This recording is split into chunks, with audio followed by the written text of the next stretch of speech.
de noradrenalina, adrenalina y un agonista beta-adrenérgico, y el resto son casos clínicos, ¿sí? Así que, ¿se acuerdan que yo les había dicho que más o menos que los trajeran hechos para así los vamos resolviendo entre todos? Este es el último taller de neurotransmisión adrenérgica. Para la clase que viene, creo que no les han colgado todavía, pero vamos a hablar de lo que son fármacos y embarazo, que tienen un teórico, que creo que lo hizo Stephanie Viroa, que es una grado 3 de farmacología y es grado 3 de ginecología, así que va a estar como bien completito ese teórico. Y vamos a hablar de lo que son anticonceptivos, y la prescripción de anticonceptivos orales, que es uno de los principales de los grupos, o sea, de un grupo farmacológico muy prescripto, y es de los más difíciles de prescribir. Así que bueno, para la clase que viene estudien eso, así aprovechamos la instancia porque es un único taller. ¿Está? Bueno, vamos a arrancar entonces con el taller de hoy. Les comparto ahí la pantalla.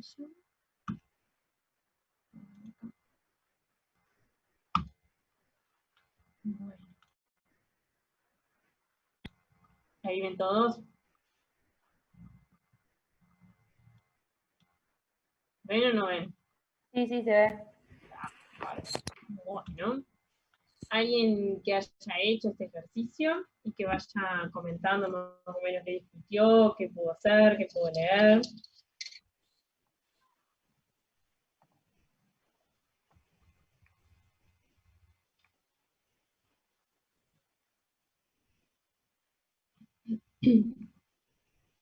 Nadie lo hizo.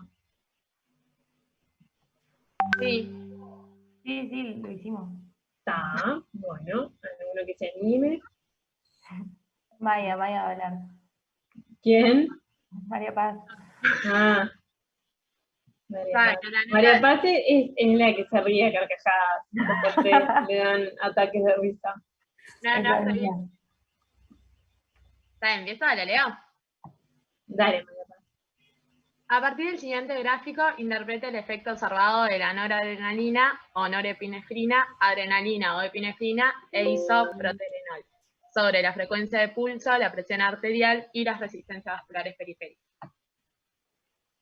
Le pusimos en la norepinefrina que... ¿Cómo?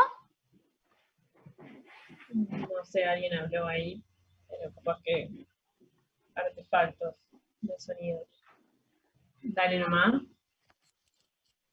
De la adrenalina o epinefrina, que depende de la dosis en realidad, y ahí se ve un aumento al principio, que es de forma acelerada, y después disminuye la presión, o sea, la frecuencia de pulso, por la respuesta compensatoria. O sea, que hay una presión arterial sistémica aumentada, sistémica, cualquier cosa estoy diciendo, sistólica, perdón. Sistólica, bien.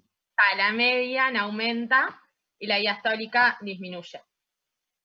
Que es esto que está acá, ¿no? Esta vendría a representar la presión arterial sistólica, la PAM, la presión arterial media, y esta negrita la presión arterial diastólica. Perfecto. Después de la presión en la noradrenalina, que aumenta porque ahí están actuando los receptores agonistas alfa sobre todo, y aumenta tanto la presión sistólica como la diastólica y la media. O sea, ahí aumentan las tres. Ahí está. Bien, perfecto. Eso en cuanto a la noradrenalina. Vamos a ir, está perfecto lo que dijo María Paz, vamos a ir como llevando más a tierra todo. Bien, entonces acá dijimos, tenemos, bueno, las distintas, si lo podemos ver así, en realidad es un gráfico, pero así como figura, podemos ver columnas, ¿no? Donde se administraron distintos fármacos, noradrenalina, norepinefrina en realidad es sintético, la molécula sintética que se administra, la epinefrina, que vendría a ser adrenalina, ¿tá? Y el isoproterenol, ¿qué es?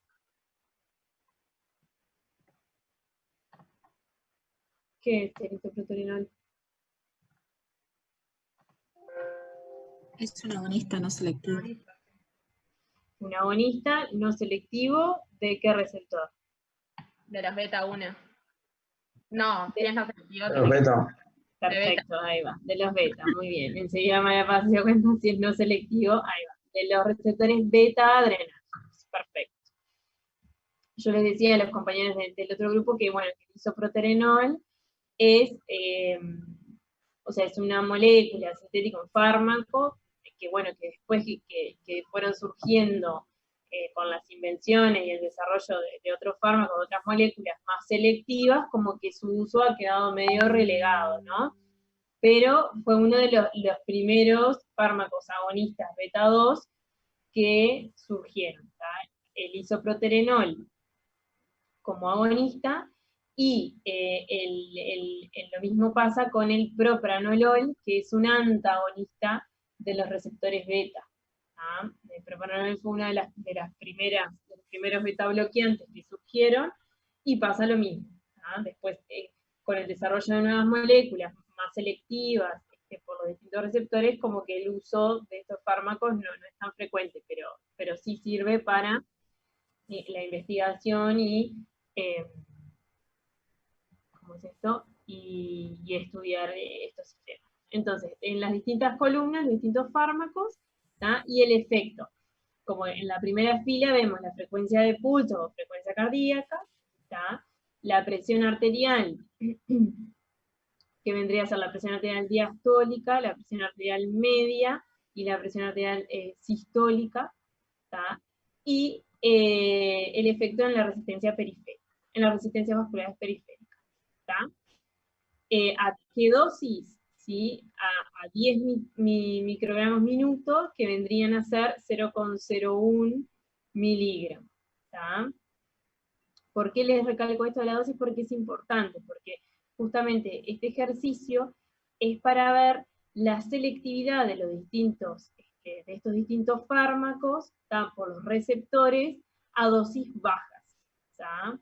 O sea, que en realidad son las dosis que utilizamos en la clínica son un poco más altas, pero para que ustedes vean por qué a la noradrenalina la utilizamos principalmente como vasopresor, ¿tá? Y por qué a la adrenalina se administra principalmente en lo que es en el paro cardiorrespiratorio, y bueno, y el isoproterenol ahí para comparar un poco, ¿no?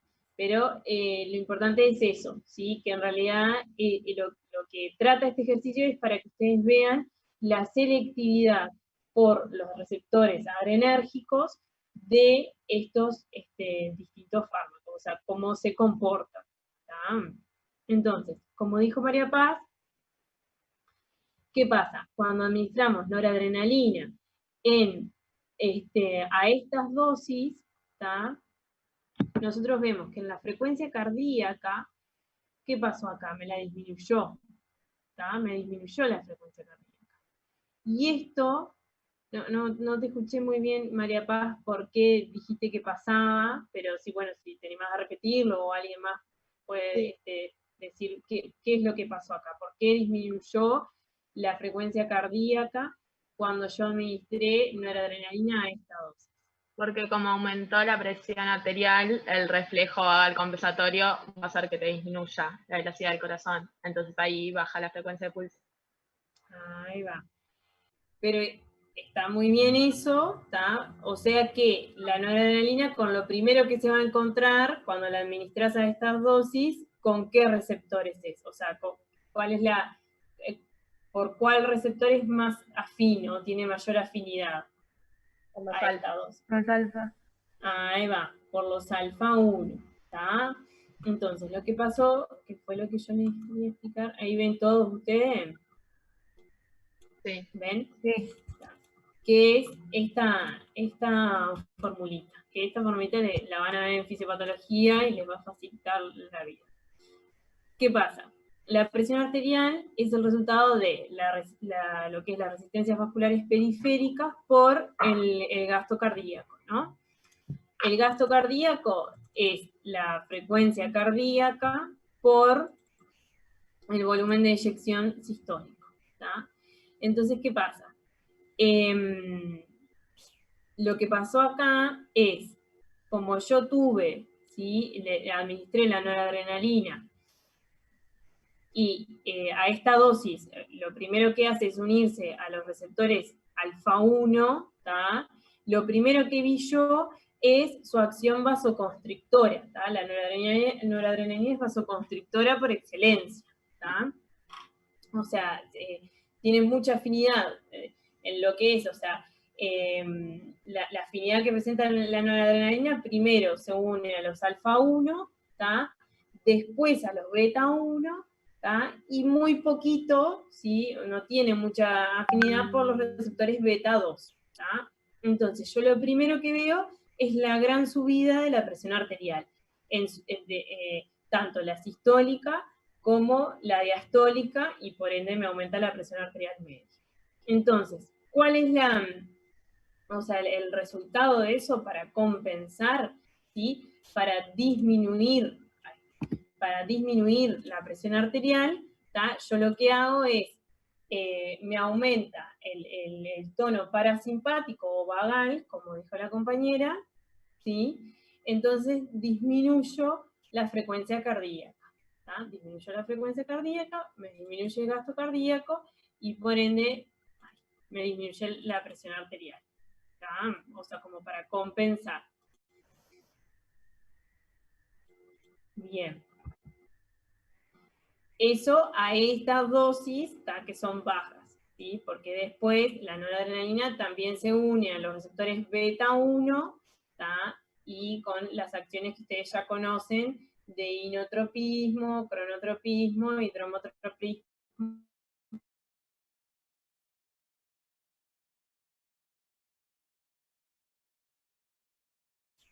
Bien, unirse a los receptores alfa-1, ¿sí? Y provocar vasoconstricción tanto de venas como de arterias, es el aumento, ¿tá? O sea, pronunciado de lo que son las resistencias vasculares periféricas.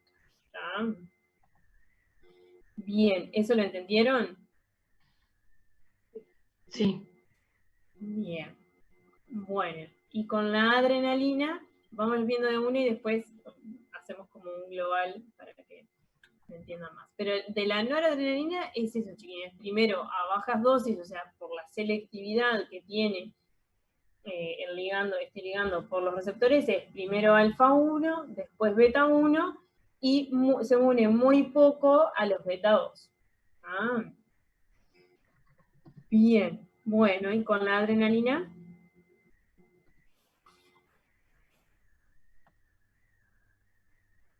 Yo había visto que la epinefrina tenía mayor afinidad por los receptores beta 2 y vasodilataban regiones como los vasos mesentéricos y por eso bajaban la resistencia vascular periférica total, porque bajaba la resistencia vascular en muchos sectores del organismo.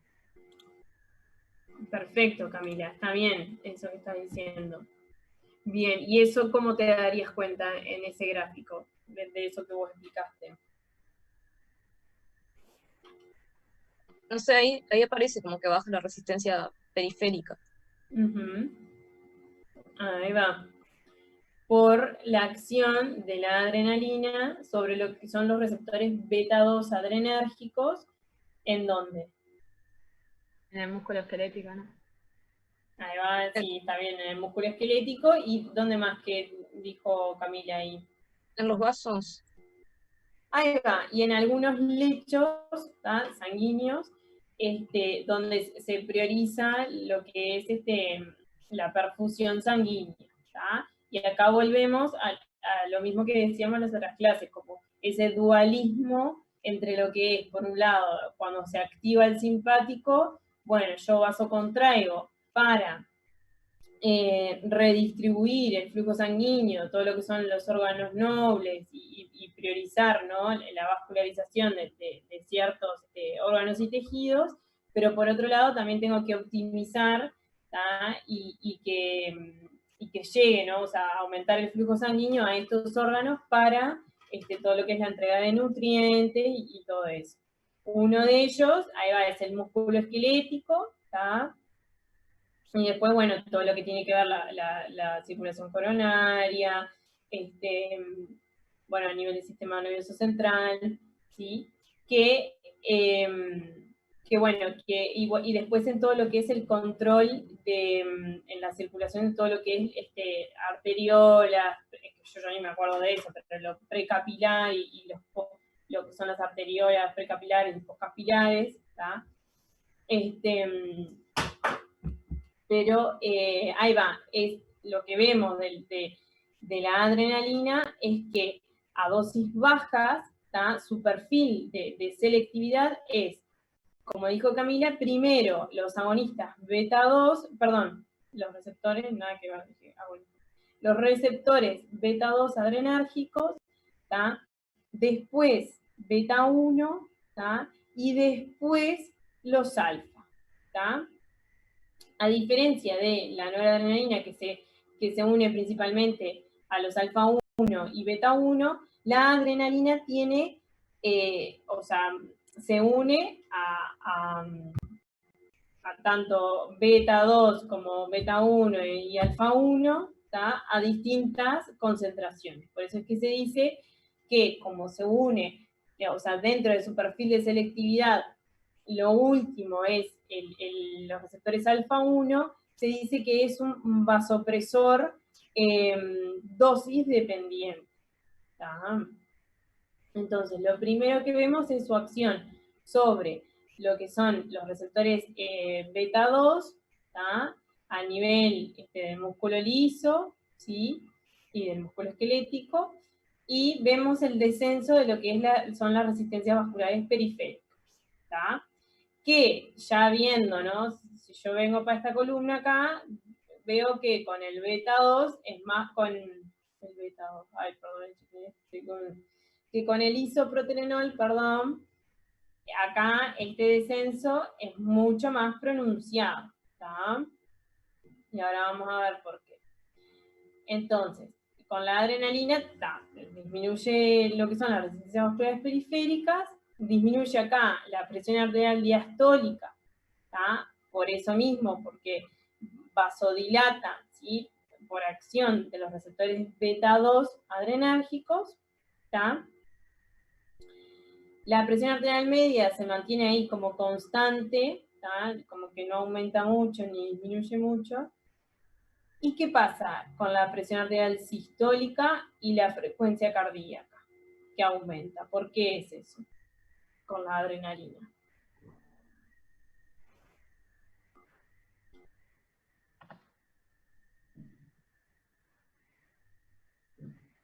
Porque tiene afinidad por los beta 1, ¿no es? Perdón, ibas a decir algo, María Paz. No, tranqui. Sí, pero digan y complementamos. Es que yo iba a decir al revés. ¿No es que ahí están actuando los receptores alfa y por eso aumenta la presión? O sea, como que están predominando los efectos vasoconstrictores. Está bien. En realidad, lo alfa siempre está, ¿tá? Lo alfa 1 siempre está, por esto que yo les dije acá. Porque, ¿qué pasa? Acá disminuyen las resistencias vasculares periféricas, pero no disminuyen tanto como disminuyen con el isoproterenol. ¿Por qué? Porque acá yo tengo un poquito de acción alfa, ¿tá? A esta dosis. Ponele que a mayores dosis tengo más acción alfa. Pero con el isoproterenol, que ahora vamos a ver que es solamente agonista beta, no tengo como esa acción contrapuesta alfa. ¿tá? Tengo solo beta, entonces por eso es que es mucho más pronunciada la caída de la resistencia vascular periférica. Está bien eso, siempre, o sea, su acción alfa 1 está, ¿sí? Pero el aumento de la frecuencia cardíaca y de la presión arterial, ¿por qué es? ¿No es porque disminuye la resistencia periférica y como que para compensar aumenta lo otro? Sí, eso también colabora, sí. está bien, sí, porque al disminuir la resistencia vascular periférica, te puede generar una taquicardia refleja, ¿tá? Y tener un poquito aumento de la frecuencia cardíaca, y con ello la presión arterial, si nos guiamos por esta formulita. Pero ¿por qué? ¿Después tiene un Porque- efecto directo sobre el miocardio? ¿Es ionotrópico y cronotrópico? ¿Y en dónde actúa en el miocardio? Los beta. Los beta. Sí, los Beta beta dos. de acá de la esquina de los beta. Los beta 1. Los beta 1, Ay, ahí beta. va, los beta 1. Por eso, porque primero se va a unir, a beta 2, después beta 1 y después alfa 1. Ese es como su perfil de selectividad. Entonces, el aumento de la frecuencia cardíaca, sí, puede ser, bueno, por la taquicardia refleja que genera la vasodilatación esta que causó la adrenalina, pero es también porque la adrenalina se une a los receptores beta 1 cardíacos y, como dijo la compañera Eva, generan efectos cronotrópicos, o sea, aumento de la frecuencia cardíaca, inotrópicos y dromotrópicos positivos. Es por eso. Bien. O sea, recuerden, o sea, el perfil de selectividad de la adrenalina es beta 2, beta 1 y alfa 1. O sea, a medida que aumenta la dosis, yo voy viendo más efecto alfa 1. Por eso es que se dice que es un vasopresor dosis dependiente. Bien. Y entonces, acá ven la diferencia de la acción de esta molécula en los receptores beta 2, que acá no la tengo, que es la noradrenalina.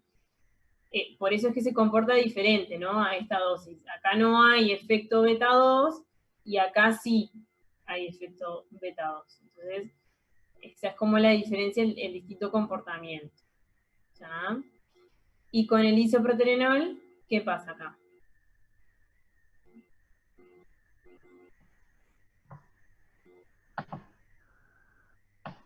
Son selectivos de los beta, entonces al actuar sobre los beta 1 en el corazón va a tener un efecto inotrópico positivo, cronotrópico y dromotrópico. Y después las resistencias van a bajar porque al actuar sobre los beta 2 va a haber vasodilatación, ¿no? Sí. Ahí se ve un gran aumento de la frecuencia cardíaca y una gran disminución de la resistencia en comparación con la adrenalina. Ahí va, y en la noradrenalina que no hay casi efecto beta 2, o sea, no hay efecto beta 2, ahí está. Entonces, el isoproterenol es un agonista beta, beta 1 y beta 2, porque es no selectivo. Entonces, no tiene actividad alfa. Entonces, esto es el comportamiento que tiene en estas distintas variables, ¿no? Hemodinámicas. Obviamente, el aumento de la frecuencia cardíaca, que es mayor que con adrenalina, y bueno, con la adrenalina, por acción directa sobre los receptores beta 1, sin tener o sea, respuestas que se contrapongan, el aumento de la presión arterial sistólica, acá la presión arterial media medio que disminuye, ¿no? A expensas de la disminución de la presión arterial diastólica, porque el descenso de la presión arterial diastólica y de las resistencias vasculares periféricas es mucho mayor, o es como más profundo, en comparación con la adrenalina. ¿Por qué?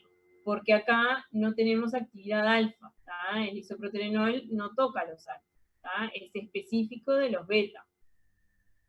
Y dentro de los beta es no selectivo, pero no toca los alfa. Entonces, por eso es que el descenso de la resistencia vascular periférica es más pronunciado, por eso disminuye más la presión arterial diastólica y la PAM disminuye a expensas de la diastólica, por eso mismo.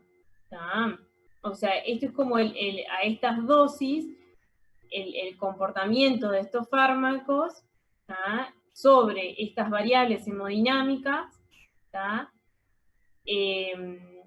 Queda como reflejado la distinta selectividad y afinidad de estos fármacos por los receptores adrenérgicos, ¿no? Siendo noradrenalina principalmente alfa 1 y beta 1 con muy poca acción sobre beta 2, siendo adrenalina primero beta 2, después beta 1 y después alfa, ¿tá? Y siendo isoproterenol solamente acción beta, ¿tá? Tanto beta 1 como beta 2 sin actividad sobre los receptores alfa, ¿tá? Entonces, ¿de qué me sirve a mí saber esto? Y bueno, por eso es que la noradrenalina la utilizamos principalmente como vasopresor, ¿tá? En situaciones de shock hemodinámico, ¿tá? La adrenalina en situaciones de paro cardiorrespiratorio, ¿tá? No tanto como mantenimiento, como vasopresor, como ¿no? Cuando la persona sale del paro, enseguida lo que hacemos es administrar noradrenalina, ¿tá? Y bueno, el isoproterenol, que en realidad no, o sea, actualmente no se utiliza tanto, ¿tá? Pero esto viene a reflejar eso, o sea, el comportamiento de estos fármacos a esa dosis por la distinta afinidad y selectividad que tiene por los receptores adrenérgicos. ¿Ya? ¿Alguna duda que les haya quedado con esto, con este ejercicio? Profe, yo me confundí en la gráfica de la adrenalina de la resistencia periférica, o sea, ¿por qué es que disminuye si no era que tipo, como predominan los receptores alfa, hay vasoconstricción y entonces debería aumentar la resistencia? Claro, está bien eso. O sea, la adrenalina también se une a los alfa 1. Pero ¿qué pasa? Primero, por su perfil de afinidad y selectividad por los receptores, primero lo que vos ves a esta dosis, que es pequeña, lo primero que ves es la acción beta 2, Sí. en el músculo liso arterial. Entonces, por eso es que te disminuye las resistencias vasculares periféricas, porque te vasodilata, ¿tá?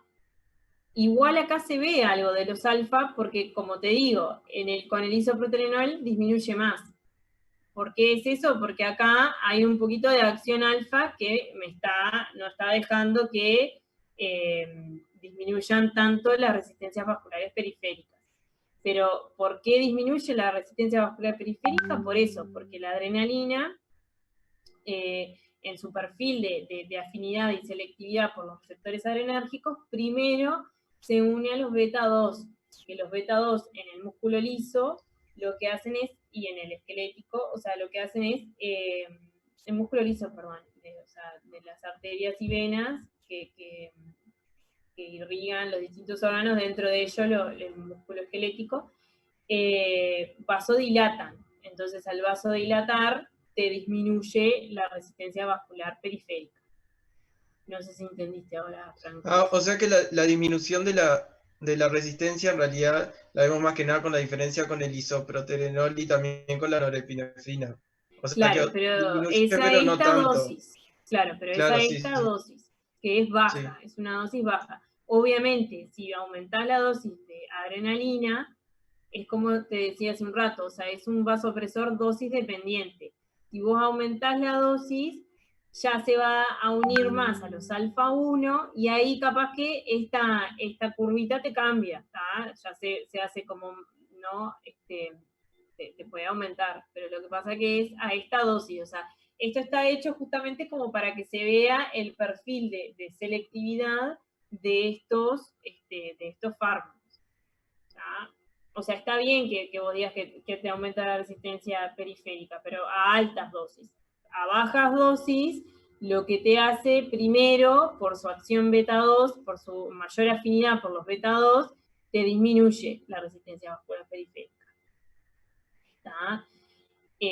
O a medida que vas aumentando la dosis, te va a aumentar, o sea, va a unirse a los alfa 1 y va a vasocontraer. Por eso es que les decía, es un vasoconstrictor dosis dependiente. ¿tá? A esta dosis, pues lo primero que es la acción beta 2, que la tenés reflejada acá, por el descenso de las resistencias vasculares periféricas y de la presión arterial diastólica. ¿Tá? No sé si ahora te quedó más claro. Sí, sí, ahora sí, gracias. Bueno, ¿alguna otra duda que tengan con esto?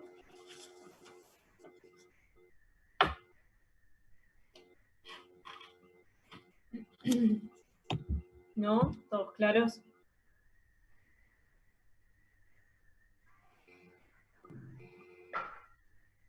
Bien.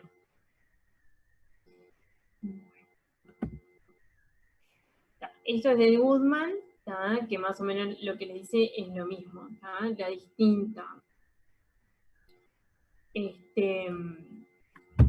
afinidad, o sea, de la noradrenalina y la adrenalina, ¿tá? Y los distintos efectos sobre, a nivel cardiovascular, sobre la frecuencia cardíaca, sobre el volumen sistólico, gasto cardíaco, sobre la presión arterial, ¿tá? Para que después vayan y la vean, pero es más o menos lo que estuvimos discutiendo que quedó reflejado acá. El comportamiento de estos fármacos en estas distintas variables hemodinámicas. Bueno, seguimos. ¿Alguien que lea y que haya hecho este ejercicio? Que lo comente.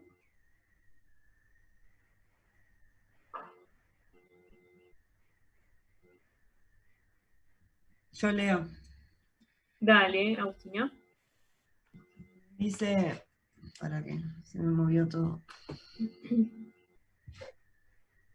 Dice, Juan, 22 años, sin antecedentes personales, se encuentra cursando un síndrome de impregnación viral, artromialgias, odinofagia, rinorrea y fiebre de hasta 38 grados. Un amigo le refiere a haber presentado similar sintomatología y haber consumido Sinutab, paracetamol, pseudoefedrina y clorfeniramina. Perdón, soy malísima para los nombres. En su farmacia barrial le informaron que no puede dispensar tal medicación sin receta correspondiente. A. Menciona el mecanismo de acción de la pseudoefedrina y efedrina. ¿Y por qué no le dispensaron el medicamento a Juan? ¿Conoce alguna normativa al respecto? Está. Antes que nada, chiquilines, ¿alguna duda de la historia que no entiendan? Obviamente, ¿no? Este ejercicio es de otros años, ¿no? Porque esta situación con esta clínica respiratoria, en la situación actual en donde estamos, está como que, bueno, es una infección respiratoria, ¿tá? Probablemente viral, ¿sí? ¿No? O sea, entienden todo lo que son artromialgias, odinofagias, rinorrea, todo eso lo tienen claro, o alguna duda que tengan.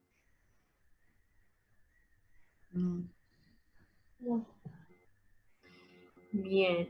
Y bueno, está en el contexto, ¿no? De una infección respiratoria viral, ¿sí? Bueno, Juancito, o sea, va a querer un tratamiento sintomático, ¿no? Y el amigo le dice que vaya y se compre el Sinutab, el famoso Sinutab. No sé si alguno de ustedes tomó el Sinutab o lo conocen. No, yo trabajé en una farmacia y la gente más grande tipo pedía por el Sinutab y le explicabas que ya no estaba más y lo quería mejor, te decían. Está bien. Si yo me acuerdo, parezco una vieja, pero cuando yo estaba en el liceo, creo, sí, el Sinutab era fantástico. Sí, sí. Y bueno, y el Sinutab en realidad, como otros fármacos que estuvimos hablando, es la marca comercial, ¿no?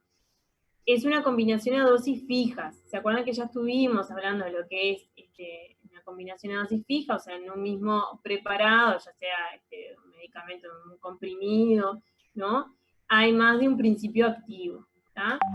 Este tiene lo que es, y estuvimos hablando que hay algunas combinaciones a dosis fijas que, bueno, que estaban buenas, o sea, que desde el punto de vista terapéutico eran beneficiosas porque tenían efectos, bueno, sinérgicos, que estuvimos hablando del trimetoprim, sulfametoxazol, ¿tá? Y después hay un montón de combinaciones de dosis fijas, como el famoso Resakit, ¿tá? Que en realidad son de escaso valor terapéutico, o sea, no aportan como mayores beneficios clínicos, e incluso, como el Resakit, te puede aumentar los efectos adversos. El Resakit creo que tiene, si no me acuerdo, ácido acetil salicílico, ¿para qué? O sea, no, ibuprofeno y algo más. Entonces ahí ya tiene 2 AINES, ¿tá? Que en realidad no se suman sus efectos terapéuticos, farmacológicos, sino que ahí te aumentan los efectos adversos. ¿Tá? Entonces, con las combinaciones de dosis fijas siempre hay que mirarlo, ¿no?, con ciertos ojos, ¿no?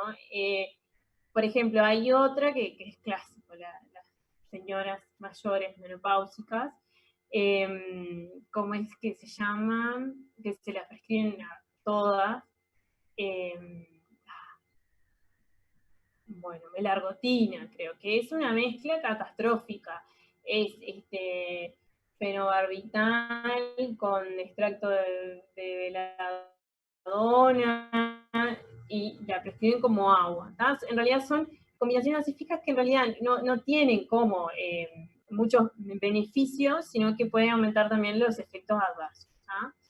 Entonces, este es paracetamol, que es un analgésico antipirético, ¿tá? Que en el contexto, ¿no?, de una infección respiratoria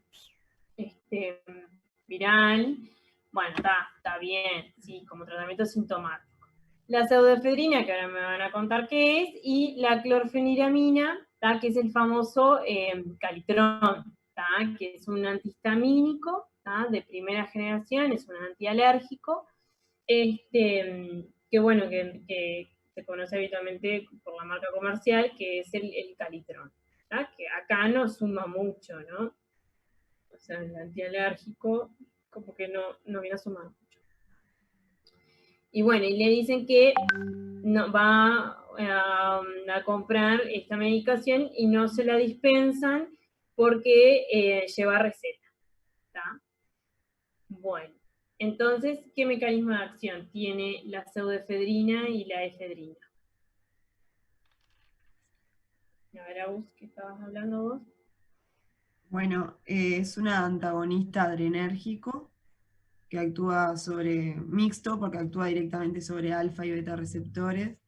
En realidad, en este caso, se usa más que nada por su acción de vasoconstricción de los vasos de la mucosa. Entonces, para aliviar la nasofaringe, y eso se utiliza también, y para dilatar los bronquios, o sea, las vías respiratorias. Tiene una buena absorción, dice, y una vida media de 4 a 6 horas, pero el riesgo está en que puede tener otros efectos, como es el aumento de la presión arterial, efectos a nivel del sistema nervioso central, similares a los de la anfetamina, o sea, como la euforia y el insomnio. Y después que inhibe al detrusor, por lo que puede haber una dificultad para la micción. Por eso hay que tener cuidado con las dosis, tipo la venta libre, por el tema de las dosis que pueden darse las personas. Perfecto, ahí va. Bien, está todo muy bien lo que dijo la compañera. Si nosotros volvemos acá a lo que son los agonistas adrenérgicos, ¿tá? Nosotros teníamos aquellos que actuaban directamente en los receptores alfa y beta adrenérgicos, después los que tenían acción indirecta, es decir, no actuaban en los receptores, sino que lo que hacían era potenciar la neurotransmisión, ya sea aumentando la liberación de catecolaminas, o inhibiendo su recaptación, o inhibiendo su metabolismo, ¿tá? Y en el medio teníamos aquellos que hacían las dos cosas, ¿tá? O sea, actuaban directamente sobre los receptores adrenérgicos y también estimulaban alguna de estas acciones. Entonces, la efedrina y su esteroisómero, que es ¿cómo es esto? La pseudoefedrina, son agonistas mixtos, ¿tá? O sea, actúan en los receptores alfa 1, alfa 2, beta 1 y beta 2 adrenérgicos, ¿tá? Y también aumentan la liberación de monoaminas, ¿tá? O sea, sí, está bien, hacen que se libere estos neurotransmisores. Por eso es que se dice que tienen un efecto anfetamino símil, ¿tá? Porque las anfetaminas lo que hacen es eso, aumentan la liberación de catecolaminas, ¿tá? Entonces, estos fármacos tienen acción mixta, ¿tá? Entonces, obviamente van a ser simpático-miméticos, ¿tá? Van a imitar todo lo que es la acción del simpático, ¿tá? Y una de las, de las cosas que tienen, las particularidades que tiene de su farmacocinética, es que son muy liposolubles. Entonces, ¿eso qué me va a determinar? Que va a poder atravesar las barreras, la célula. Sí. Que nada ¿Qué la barrera? hematoencefálica, por eso. La hematoencefálica, entonces si se atraviesa la barrera hematoencefálica, Va a tener El sistema efectos. nervioso central. ahí va a tener efectos a nivel del sistema nervioso central. Perfecto. Bien, entonces, ustedes dirán, pero entonces, ¿para qué está en este preparado? Y bueno, es un poco lo que explicó Agustina, que, ¿qué pasa? Por ejemplo, los agonistas adrenérgicos se utilizan, por ejemplo, la fenilefrina, no sé si es la fenilefrina, creo que es esta, la fenilefrina, en las gotitas, ¿vieron las gotitas nasales, esas descongestivas? Generalmente lo que tienen son algunos de estos agonistas, porque, principalmente alfa, porque, claro, lo que hacen es vasocontraer, los vasos sanguíneos a nivel de la mucosa nasal, y con eso reducen todo lo que es el exudado, ¿no? El edema, o sea, los mocos, ¿tá? Entonces, esos preparados con esas gotitas nasales, muchas veces lo que tienen son algunos de estos agonistas alfa, alfa 1, ¿tá? Entonces, ¿para qué puede tener, ¿no? Efedrina o pseudoefedrina? Bueno, ahí va lo que explicó Agustina, que bueno, como descongestivo, mucoso, ¿sí? Y como también para mantener como ese estado más de vigilia, de alerta, como para estar como, ¿sí? O sea, con un estado más como despierto, ¿tá? Bueno, obviamente lo que es a nivel del aparato respiratorio pueden generar broncodilatación, ¿tá? Pero en realidad como que para esta situación, ¿sí? Como que no vendría a aportar mucho desde el punto de vista terapéutico, más que nada como el alivio de esos síntomas, ¿tá? Pero tenemos todo el resto de los efectos simpáticos, ¿tá? Que son la taquicardia, ¿no? El aumento de la presión arterial, todo lo que ustedes ya conocen de lo simpático mimético y que explicó la compañera, ¿no? Que pueden generar hipertensión arterial, taquicardia, ¿tá? Muchas veces se aumenta mucho la dosis, pueden generar arritmias, ¿tá?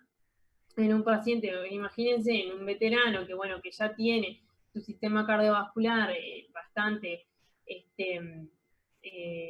ya dañado, ¿sí? Que te metan una cosa de esta, que es un simpático mimético, te puede generar taquicardia, ¿sí? O sea, mayor consumo miocárdico de oxígeno que puede terminar, ¿no? En una angina de pecho o bueno, después en un infarto de miocardio, ¿tá? O sea, hay que tener cuidado con estos fármacos, ¿tá? Y más cuando, independientemente de la dosis, si lo toma todos los días, yo qué sé, porque cada tanto, ¿no? Se pesca alguna cosa, no está bueno que sean de venta libre, ¿tá?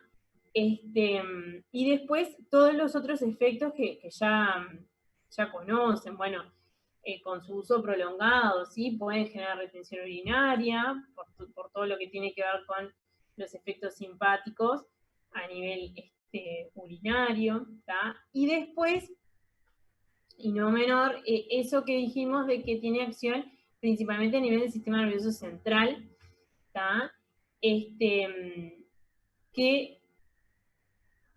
como dijimos, o sea, al ser agonistas, ¿tá? Y que a su vez aumentan la liberación de estas aminas, ¿qué puede generar a nivel receptorial estos fármacos?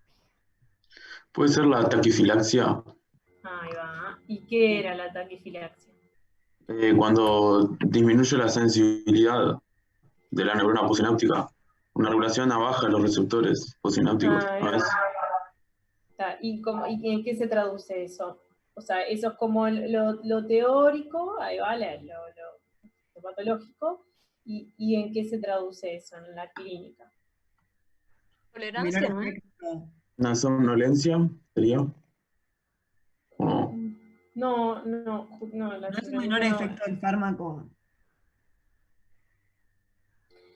Ahí va, y eso, y lo que dijo Camila, ¿no? La tolerancia, ¿tá? O sea, cuando vos, esto es lo que veíamos en farmacodinámica. no? Sí. Cuando vos, claro, porque la somnolencia en realidad, esto justo no te genera somnolencia porque, al contrario, ¿No con el estimula. insomnio? Y no es Estimula, ahí va. simpático, mimético. Sí, claro, es simpático mimético, entonces somnolencia no, al contrario. te Y puede pero si generar vos como- disminuís el efecto simpático, ¿me decís? Pero ¿Qué ¿por qué tiene? vas a disminuir el efecto Y simpático? porque no tiene la misma sensibilidad. No sé, digo yo, ¿no? Capaz que Claro, tiene. sí, está bien. O sea, si genera tolerancia, te va a costar un poquito llegar al mismo efecto, pero no es que te genera lo contrario. O sea, no es que te genera somnolencia. Somnolencia te generaría si fueran, por ejemplo, antagonistas alfa 2, ¿tá? Que vamos a ver ahora en este taller un ejemplo de eso. Pero no, esto es al contrario, te generan ahí va como un estado de alerta, o sea, de aumento de la vigilia, por ahí dijo una compañera que te puede generar insomnio, ¿tá? Porque tenés como el simpático activado. No, lo que está bien que dijeron es que, ¿qué pasa? Si nosotros volvemos a farmacodinamia, o sea, cuando tenemos, estos lo que hacen es, estimulan los receptores y a su vez aumentan la liberación de neurotransmisores para que se unan a los receptores adrenales. Entonces, siempre, ¿no? Cuando hablábamos de estas vías de neurotransmisores, ¿tá? O sea, vías nerviosas, siempre, tanto la depresión como el aumento de un neurotransmisor genera efectos neuronales, que incluso hay muchos efectos que nosotros desconocemos, ¿tá? Que ahí es donde se empiezan a ver lo que decíamos de la tolerancia, ¿tá? Cuando hay como una desensibilización, ¿tá? Porque si vos estás continuamente, como es esto, estimulando a los receptores, puede haber una regulación a la baja, ¿tá? Es decir, o que disminuyan el número de receptores, o que disminuya la afinidad de los receptores por el ligando endógeno, ¿tá? Y eso es la desensibilización, que la traducción clínica, ¿tá? En el paciente, en el día a día, es la tolerancia, ¿tá? Es decir, que vos tengas que aumentar cada vez más la dosis para obtener el mismo efecto, ¿tá? Entonces, ¿qué pasa? Con estos, ¿sí? Y encima al tener como ese efecto a anfetamino-símil, ¿tá? De que aumenta la liberación de catecolaminas, se puede generar tolerancia, ¿tá? Y eso, bueno, si consumen todos los días, ¿no? Este tipo de medicamentos, porque si son de venta libre, bueno, ahí se puede generar alguna situación, ¿tá? De un consumo diario y que, bueno, después un día lo deja de consumir, puede generarse, o sea, por todo esto que estuvimos hablando de la tolerancia, si yo lo retiro bruscamente, puede haber un síndrome de abstinencia, ¿tá? Entonces, bueno, es una medicación, ¿tá? Que por sus efectos y bueno, y por su mecanismo de acción, independientemente de la dosis, ¿tá? Es de uso controlado, ¿tá? Que bueno, que por eso fue que no le dispensaron, ¿tá? En la farmacia, por más que vos digas, bueno, pero no me acuerdo qué concentración tiene el Sinutab de esto, pero por más mínima que sea, ¿tá? Por todo, por ser, ¿no? O sea, así lo que dijimos fue que es un simpático mimético y es un estimulador del sistema nervioso central, ¿tá? La efedrina, por ejemplo, se utiliza, bueno, por sus efectos a nivel hemodinámico, se utilizan en CTI. Entonces, bueno, no, independientemente de la dosis, no, este fármaco lleva receta, ¿tá? Que eso es un poquito la segunda pregunta, ¿qué pudieron encontrar de eso? Esa creo que fue la droga a moda anecdótica, ¿no? Que le encontraron a Maradona, la efedrina. ¿Cómo? A Maradona creo que fue la efedrina. Allá, que Maradona tenía caloide de cocaína. Mirá, no sabía eso. En el primer mundial. Después le encontraron cocaína, pero en el primero creo que le encontraron efedrina. En el mundial que lo Eso da suspendieron, poco. encontraron cocaína. En el 94. Mirá, no tenía idea. O sea que, El por 24 no era ejemplo, cocaína. Era efedrina, me parece. sé que la efedrina, o sea, puede ser como, como un sustrato para, para la síntesis de ciertas drogas, ¿sí? Por este mecanismo que decimos, anfetamino-símil, por ejemplo, la cocaína actúa acá. Esto después lo van a ver el año que viene en toxicología, que está bueno. Pero la cocaína actúa acá, inhibe la recaptación de noradrenalina y adrenalina. Entonces, bueno, sé que se utiliza como sustrato para sintetizar otras drogas. Entonces puede ser que sí, que lo hayan encontrado, sí, claro, está bien. Sí, no tenía idea. Bien. Bueno, pero sí, todo lo que tenga que ver con la regulación de vías nerviosas, por eso que implica, bueno, del movimiento de neurotransmisores y la depresión o el aumento de la liberación, muchas veces sí trae aparejado esto de la regulación receptorial y es medicación de, bueno, son psicofármacos y hay que utilizarlos con cuidado, ¿no? O sea, tanto para iniciarlos como para retirarlos, ¿tá? O sea, hay que estudiar y saber cómo se usan esos fármacos, ¿tá? Que lo vamos a ver en sus respectivos momentos. Bien, ¿y qué más de esto? Que, bueno, ¿por qué no le dispensaron el medicamento a Juan? Ya lo dijimos. ¿Y qué normativas hay al respecto? ¿No se estaba viendo de sustituir a la efedrina? Que deje de estar en esos medicamentos. Es que bueno, yo creo que el Sinutab se dejó de comercializar. Sí. Pero bueno, como les decía, por ejemplo, hay como esas gotitas que andan a la vuelta, algunas tienen este tipo de fármacos, ¿tá? Que por más que vos digas, bueno, es como un tratamiento ahí como localizado y son bajas concentraciones, al ser de venta libre, como que vos perdés ahí o sea, no tenés forma de controlar la dispensación de esos fármacos. Entonces, bueno, sí. ¿Pero qué es lo que dice la normativa? ¿La leyeron? No. No.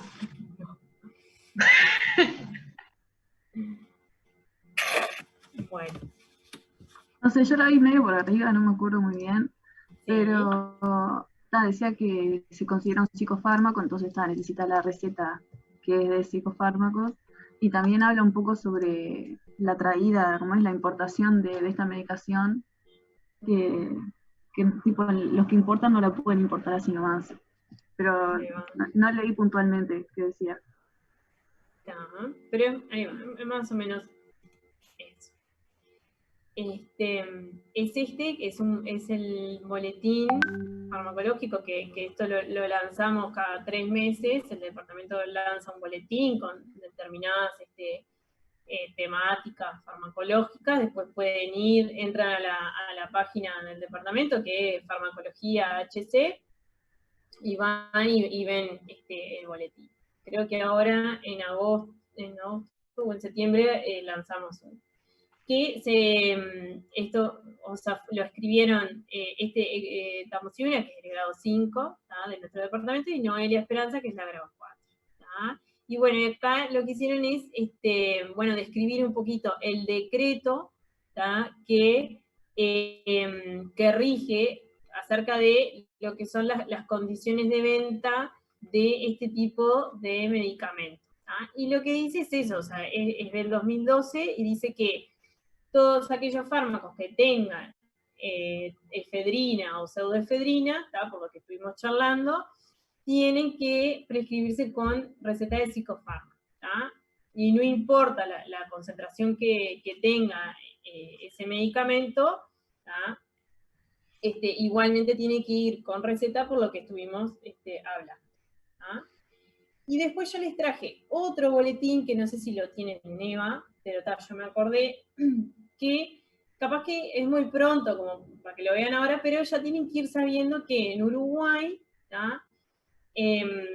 qué medicamentos llevan, receta blanca, receta de psicofármacos, o receta de estupefacientes, ¿sí? Para que ya vayan como desembarrando un poco la cancha y ya vayan viendo cómo se prescribe, porque el año que viene lo que vamos a ver es cómo se prescribe.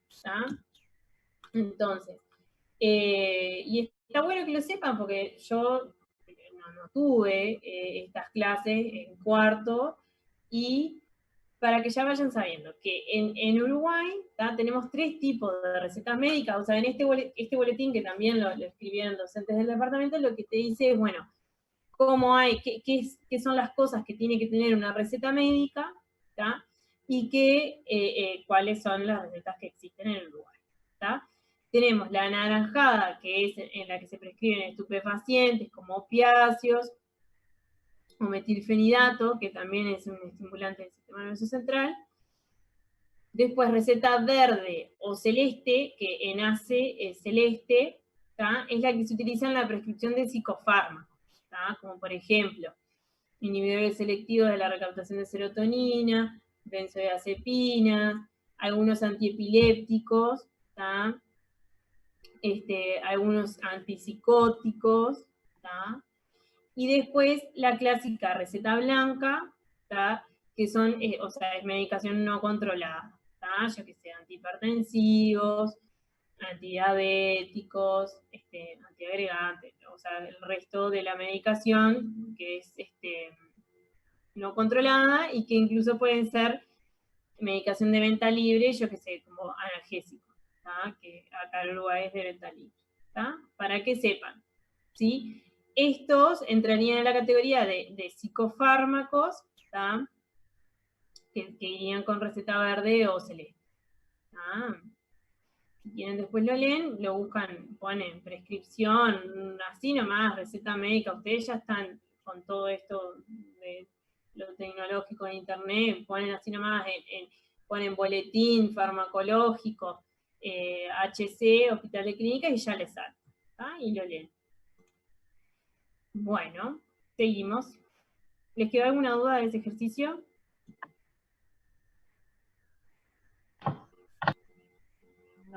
No. ¿Seguros? Bueno, bien. ¿Alguien que lea el otro? Yo leo. Paciente de 24 años, Dale, Sofía.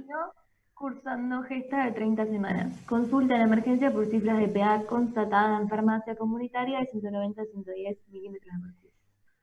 Asintomática. El médico le indica labetalol intravenoso, entre otras medidas terapéuticas. A. Refiere al mecanismo de acción del labetalol, propiedades farmacocinéticas y perfil de seguridad, efectos adversos y contraindicaciones. Bueno, bien. ¿Y pudiste contestar esa pregunta, Sofía?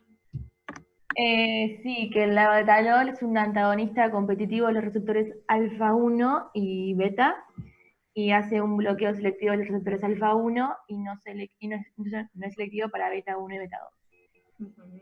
Bien. Y genera una caída de la presión arterial en pacientes con hipertensión, y que se usa justamente en casos de hipertensión de emergencia como en embarazadas. Y que el alfa 1 genera una relajación del músculo liso arterial y vasodilatación, y el beta 1 genera una caída de la presión sanguínea y también vasodilatación. Bien. Bueno, y en cuanto a los efectos adversos y contraindicaciones. Lo de la forma de administración se puede dar en forma oral para hipertensión crónica, intravenosa para emergencias. Tiene una acción hipotensora a los 2 o 5 minutos y tiene un punto máximo a los 10 a 15 minutos. Que la vía media es 2 por hora. ¿Qué? Que eso ahí va cuando la administras por vía intravenosa. Sí, ahí va. Bien. Y se absorbe por completo en el intestino, y hay un aclaramiento en el primer paso extenso que reduce la biodisponibilidad a un 20 y 40, entre 20 y 40%, que se metaboliza en el hígado y se elimina a las 8 horas aprox. Y como efectos adversos puede dar dolor de cabeza, cansancio, vértigo, depresión, congestión nasal, sudoración y hipotensión postural. Vale. Bueno, bien. Entonces, está perfecto todo lo que dijo la compañera. Vamos a ir como desglosando y discutiendo de a uno las cosas. Primero que nada, ¿qué pasa?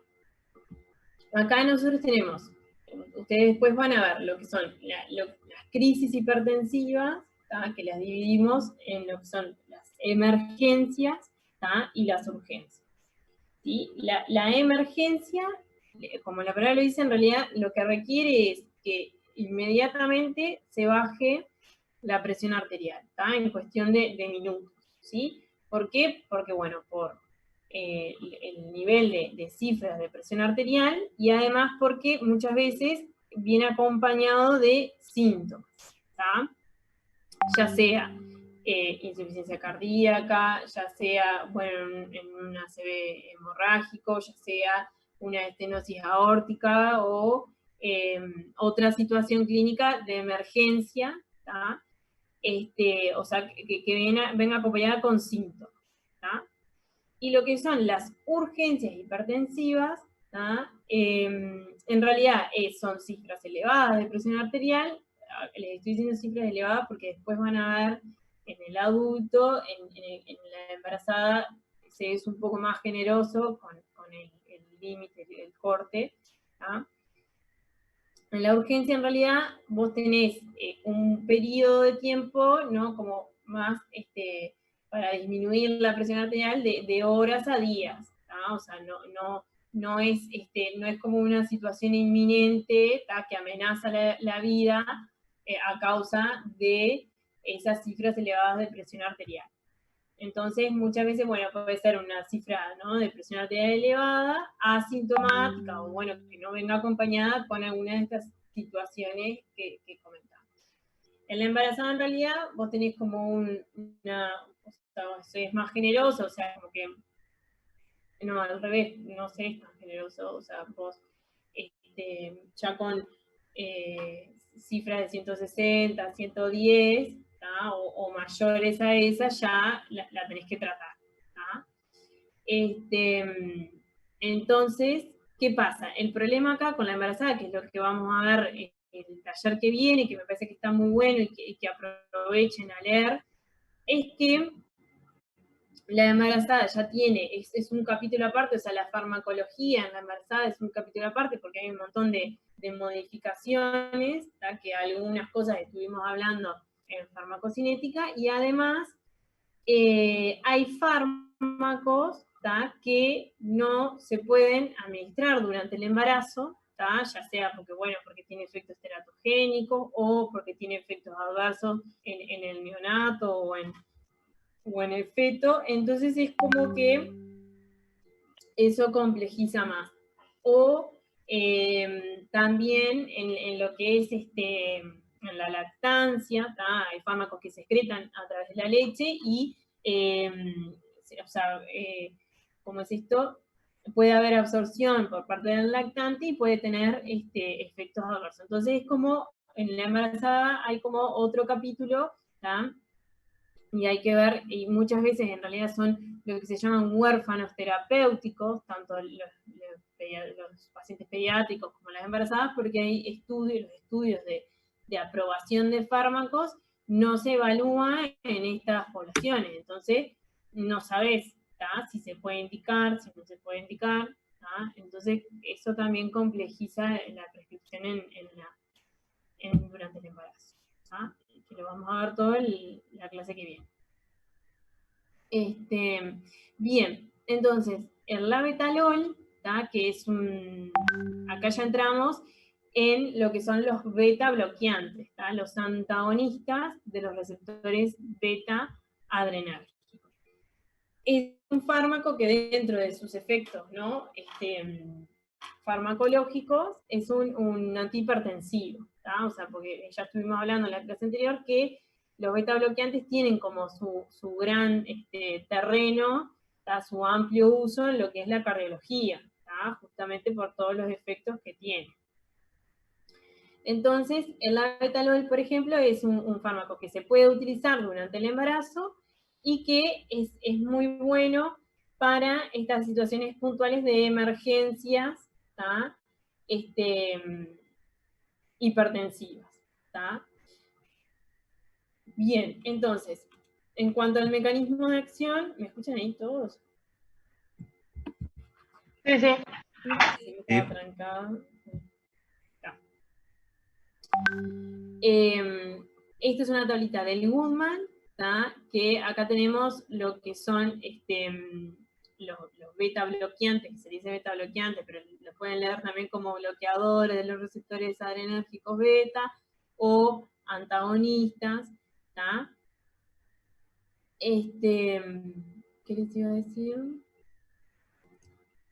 Bueno, entonces acá les dice propiedades farmacológicas y farmacocinéticas de los beta bloqueantes.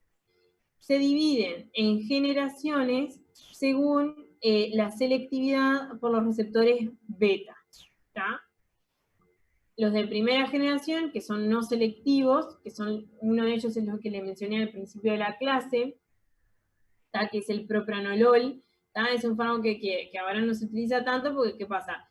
Te antagoniza tanto los beta 1 como los beta 2.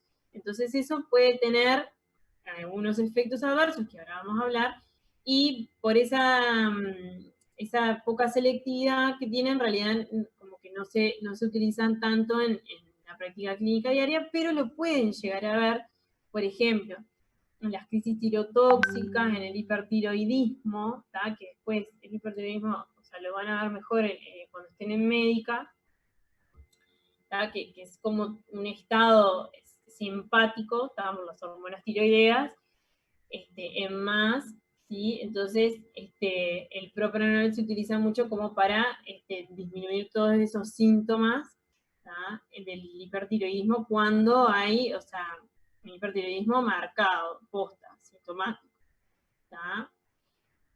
Bien, y después lo que son los de segunda generación, los beta bloqueantes de segunda generación, que son selectivos por los receptores beta 1 cardíacos, por eso es que se dice que son cardioselectivos.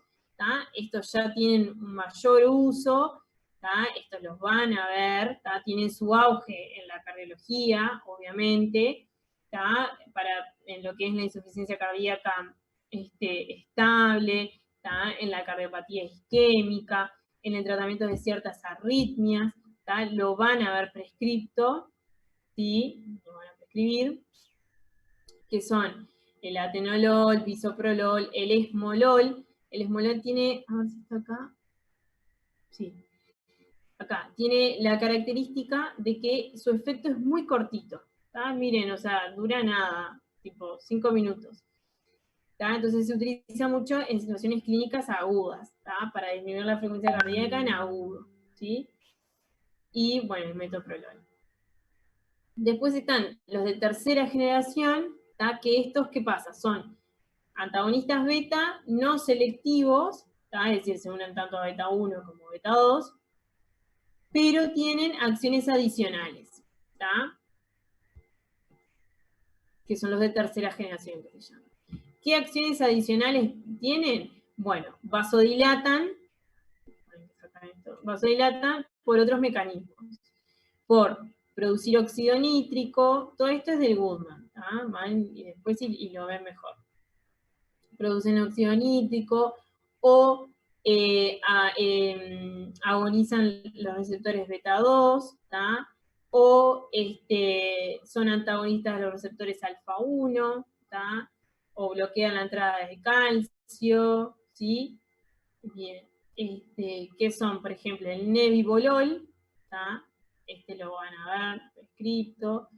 El carbedilol, ¿sí? Que antagoniza los receptores alfa 1. El labetalol es que estamos viendo, que como bien dijo Sofía, antagoniza los receptores alfa 1, ¿tá? Por eso tiene esa acción vasodilatadora. ¿Y qué otra cosa hace el labetalol? O sea, bloquea los receptores beta 1, bloquea los receptores alfa 1, ¿y qué más hace el labetalol? Creo que Sofía lo dijo. ¿Qué es agonista parcial de los otros beta? ¿Puede ser esa? De las beta 1. Ahí va.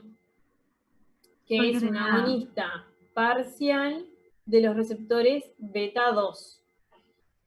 ¿Tá? Entonces ahí es lo que se llama que tienen actividad simpático-mimética intrínseca. ¿Tá? Porque son beta bloqueantes, pero ¿qué pasa? El labetalol es agonista parcial, no completo, no total, parcial de los beta 2. Entonces puede generar vasodilatación. ¿Tá? Una pregunta, Agustina. Sí. O sea, de bloquear es solo de los beta 1 y alfa 1, ¿no? Claro, sí, es en realidad viste que se clasifica como beta no selectivo. Por eso, como hablamos de Claro. agonista, también sería como antagonista del beta 2, me mareé con eso. Claro, pero en realidad son beta bloqueantes, pero, o sea, se une a los beta 2, ¿tá? Pero tiene esa actividad simpático-mimética intrínseca. O sea, esa unión con los beta 2 en realidad es no selectiva, o sea, no es que tipo va a los beta 2. Claro. Esa unión es no selectiva, pero con los beta 2 tiene esa actividad que se llama simpático-mimética intrínseca, ¿tá? Es decir, se une y lo activa un poquito, ¿tá? O sea, no es como un agonista total o completo, es un agonista parcial, tiene un nivel bajo de eficacia. A uno lo bloquea y al otro es agonista parcial. Claro, exactamente. O sea, se clasifica como no selectivo, ¿tá? O sea, se une indiscriminadamente a los dos, pero sobre los beta 2 tiene una actividad agonista parcial o lo que se dice también simpático-mimética intrínseca. ¿Tá? Es decir, se une y lo activa y genera vasodilatación. ¿Tá? Además de que genera vasodilatación porque también antagoniza a los alfa 1. ¿Tá? Que está acá. También antagoniza a los alfa 1. ¿Sí? Todo esto, como buenos antagonistas que son, ¿de qué va a depender todos estos efectos que estamos hablando?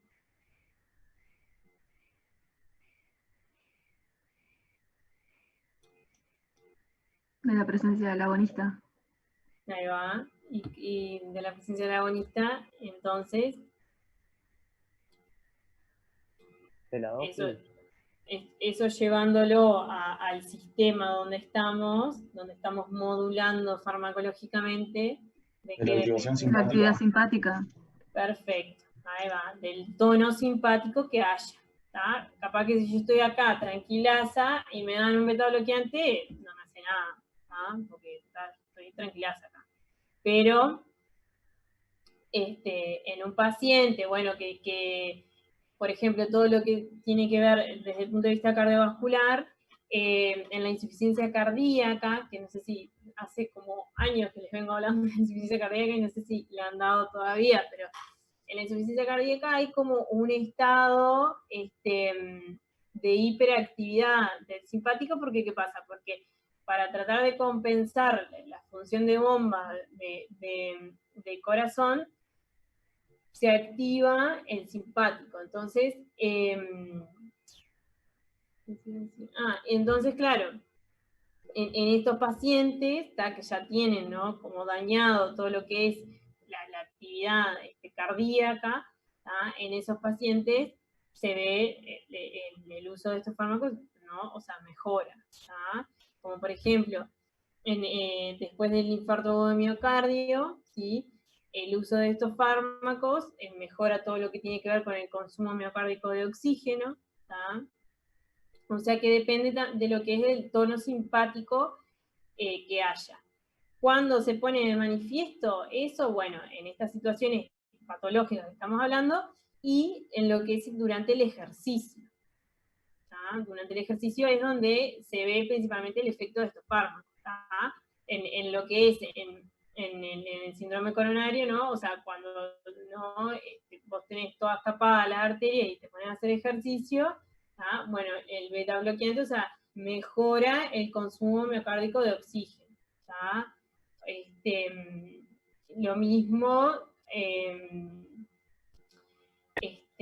¿cómo es esto? O sea, en el ejercicio, en una situación de estrés, o en una situación de estrés ya sea emocional, ahí es donde se ve, se despierta el simpático y bueno, donde se ve el efecto de estos fármacos.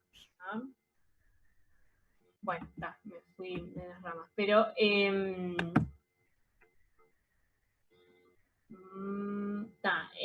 labetalol, ¿sí?, por este mecanismo de acción que estamos hablando, ¿sí?, por ser antagonista beta, ¿sí? O sea, ustedes siempre recuerdan esta formulita, ¿no? O sea, es antagonista beta, que a su vez tiene un efecto vasodilatador por los alfa-1, porque antagoniza los alfa-1, y también vasodilata porque tiene un efecto ahí agonista parcial beta-2, por todas esas cosas, por su acción acá en la resistencia vascular periférica, por su acción en la frecuencia cardíaca y en el gasto cardíaco, me va a disminuir la PA.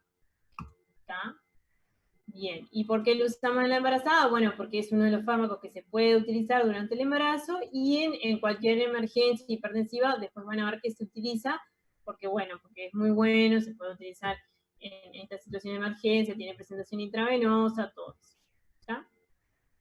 ¿Qué propiedades farmacocinéticas tiene? Es liposoluble, atraviesa las barreras plasmáticas, como dijo Sofía muy bien, cuando lo administro por vía intravenosa, a los 5 minutos ya veo el efecto, ya, o sea, se produce el efecto farmacológico, y por eso es que, si ustedes se acuerdan, porque ustedes ya estuvieron en Gine, lo están viendo, el labetalol viene en ampollas de 100, ¿sí?, mililitros.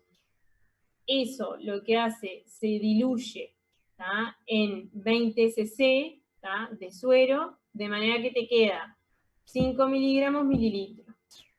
Entonces vos vas pasando, ¿con qué dosis se empieza? Para tratar un estado hipertensivo del embarazo, en una preeclampsia severa. ¿No le hacen bolo y le vas aumentando de a 20? Ahí va. Perfecto, o sea, le vas dando entonces 20 miligramos. ¿Y no es que el máximo es 300 por día? Ahí está, el máximo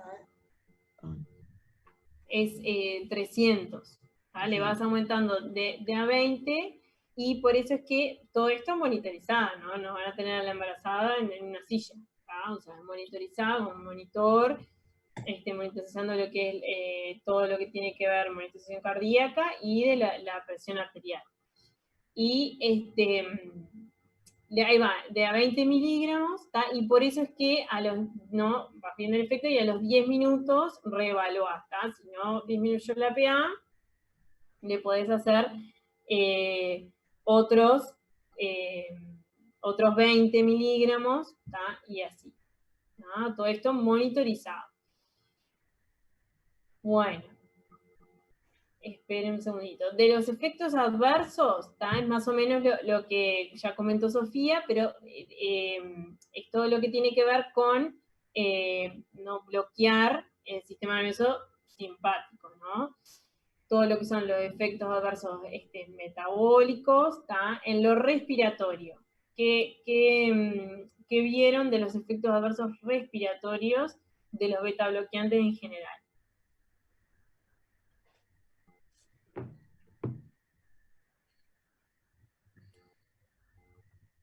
Nada, no estuvieron nada de eso. ¿Puede ser que haya broncoconstricción? Ahí va. ¿En quién? ¿En mí? Que yo Los soy... asmáticos, más que nada, o los que tienen EPOC. Ahí va. ¿Y con qué beta bloqueantes? ¿Qué les parece? Pensando en dónde actúan, qué receptores. Los selectivos por beta 2. Ahí va. Que vieron que selectivos beta 2, antagonistas, hay muy pocos. El isoproterenol que no lo usamos. Pero, perdón, el propranolol que lo usamos muy poco. Pero ¿qué pasa? ¿Cuál es el problema de los beta bloqueantes que están como, después van a ver que les van a llenar la cabeza con eso? Que el problema es, o sea, en un individuo sano, no pasa nada. En un individuo asmático, o que tenga EPOC, enfermedad pulmonar obstructiva crónica, lo que sucede es que los beta bloqueantes, los que son no selectivos, pueden unirse a los receptores beta 2 a nivel pulmonar y generar broncoconstricción. Por lo tanto, o sea, los que son no selectivos, se prefiere no utilizarlos en este tipo de pacientes. Entonces, ¿qué alternativas tengo? Bueno, o puedo administrarle uno que sea cardioselectivo, o sea, selectivo beta 1, como vieron ahí, atenolol, bisoprolol, metoprolol, que sea selectivo beta 1, que no toque a los beta 2, pero como ustedes ya saben, la selectividad se pierde con la dosis, entonces bueno, como que lo que se aconseja es tener precaución en este tipo de pacientes, y si no, si es un asmático muy mal controlado o un EPOC mal controlado, se prefiere otro tipo de fármacos para el tratamiento de estas patologías cardiovasculares, como son, por ejemplo, los antagonistas de los canales de calcio, que lo vamos a ver en la que viene. ¿No le podés dar esto y si le pasa algo le das salbutamol? Sí, bueno, pero no sería como lo más racional que vos estés dando Cuando yo hablo de los no selectivos, ¿no? No sería como, sí, lo más racional, ¿no? Es como que tapas un síntoma con otro fármaco. Lo mejor, lo ideal sería administrar otro fármaco, ¿no? Porque vos no vas a prescribir, por ejemplo, si yo hablo de los no selectivos, ¿no? O en un fármaco que sabes que te bloquea los beta 2 en un paciente asmático, o sea, como que no está muy bueno eso. No, obvio, pero ponele, si llega a la emergencia rápido, no sabes claro. si lo das y tal, después Obvio. le das salbutamol. Sí, igual viste que van a estar bloqueaditos, ¿no? Los receptores, tenés que darle más dosis de la agonista. Sí. O sea, dependiendo de cuándo fue la última dosis, ¿no? Por eso es que, bueno, el concepto general es ese. Obviamente, los no selectivos se prefiere no usarlos en este tipo de pacientes. Y los selectivos, o los cardioselectivos, con precaución, o si no, bueno, utilizar, no es que estén contraindicados, en realidad Los que están contraindicados serían los no selectivos, ¿tá? Y con los selectivos hay que utilizarlos con cierta precaución, ¿tá? Y el consejo es ese, o bueno, o utilizarlos con precaución en un individuo bien controlado, o ya de por sí preferir otro tipo de fármaco, ¿tá? Bien, y después, ¿qué otras contraindicaciones tienen la betalol y los betabloqueantes en general?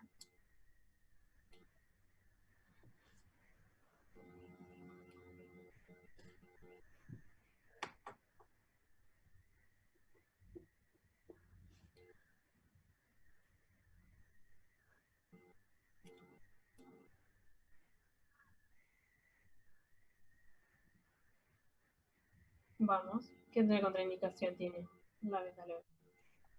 Alguien que tenga una bradicardia, o sea, o un bloqueo cardíaco. Ujú.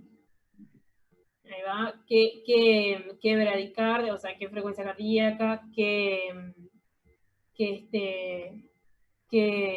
bloqueo cardíaco?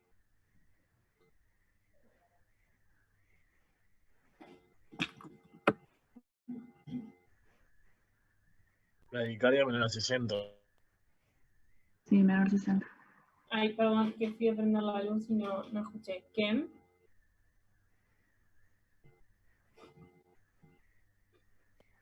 Que la ¿Ahí bradicardia menor a notó? 60. Sí, ahí va. Ah.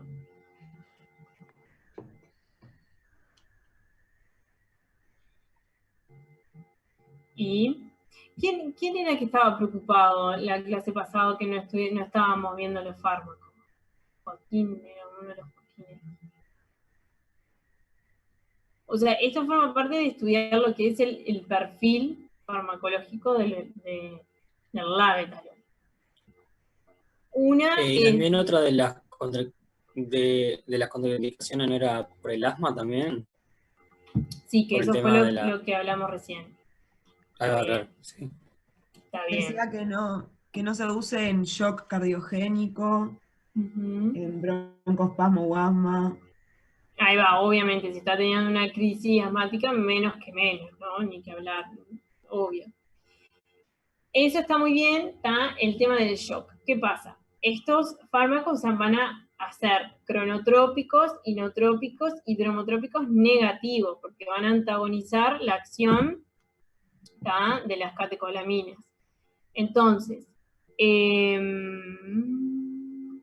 perdonen, entonces, obviamente, en una situación de insuficiencia cardíaca, ¿tá?, que el corazón, o sea, no está fallando, la función de bomba, ¿tá?, está contraindicado que vos empieces el tratamiento con los beta bloqueantes en una situación de insuficiencia cardíaca descompensada, ¿tá?, que es diferente a que, o sea, en la insuficiencia cardíaca estable, ¿sí?, uno de los tratamientos farmacológicos es el beta bloqueante, pero cuando está descompensada, no, ¿está? Porque lo que está compensando justamente es el sistema nervioso simpático. Entonces vos acá bloquearías toda esa acción de compensación, ¿tá? Entonces está contraindicado en la insuficiencia cardíaca aguda, descompensada, ¿tá? Muy bien. Después, como dijo Camila y alguien más, que, bueno, en una bradicardia, o sea, cuando tienes frecuencia cardíaca menor a 60, está contraindicado, ¿tá? Cuando tenés bloqueos auriculoventriculares, ¿tá?, está contraindicado en los bloqueos de segundo y de tercer grado, ¿tá? En el de primer grado no está contraindicado, ¿tá? Eso después lo van a ver. No me voy a poner a explicarle los bloqueos auriculares contraindicados, en el de primer grado no, ¿está?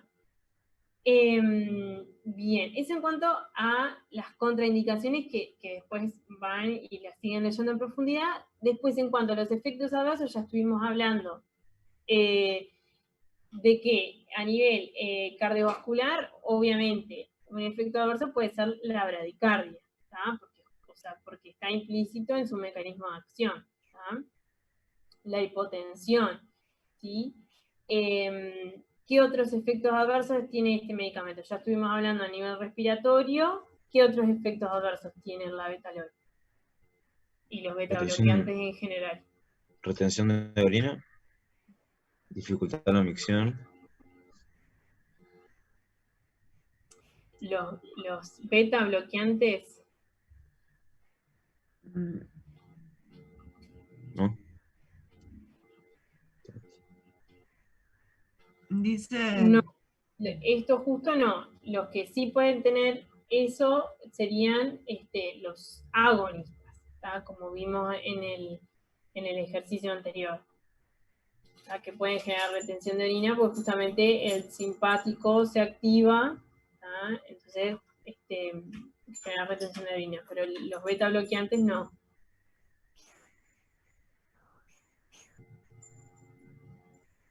Insuficiencia cardíaca, insomnio, confusión.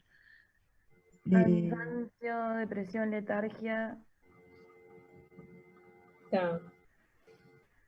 Puede ser que diga hipoglucemia en diabéticos, insulina dependientes. Ahí va. Todo lo metabólico, recuerden que estuvimos hablando en la clase pasada, que enmascaran los síntomas de la hipoglucemia, porque si se acuerdan, el hambre, la taquicardia, los temblores, todo eso eran síntomas simpáticos, ¿tá? Cuando había hipoglucemia. Entonces, acá, si vos tenés un diabético, más que nada los tipo 1, que son más propensos a tener hipoglicemias, y por la medicación que tiene, ¿no? Por la insulina. Está con un beta bloqueante, puede estar teniendo una hipoglicemia y no se da cuenta, ¿tá? Porque todos los síntomas de la hipoglicemia son de los da el simpático. Entonces, eso es lo que dice que enmascaran los síntomas de la hipoglicemia. Está bien. Después dijeron por ahí la depresión. Bueno, todo lo que tiene que ver con a nivel del sistema nervioso central, sí te puede dar depresión, pesadillas, sueños vívidos, ¿tá? Que eso como que no está muy bien estudiado, pero tiene que ver justamente por el bloqueo de estos receptores a nivel del sistema nervioso central. ¿Qué otros efectos adversos? La fatiga puede ser.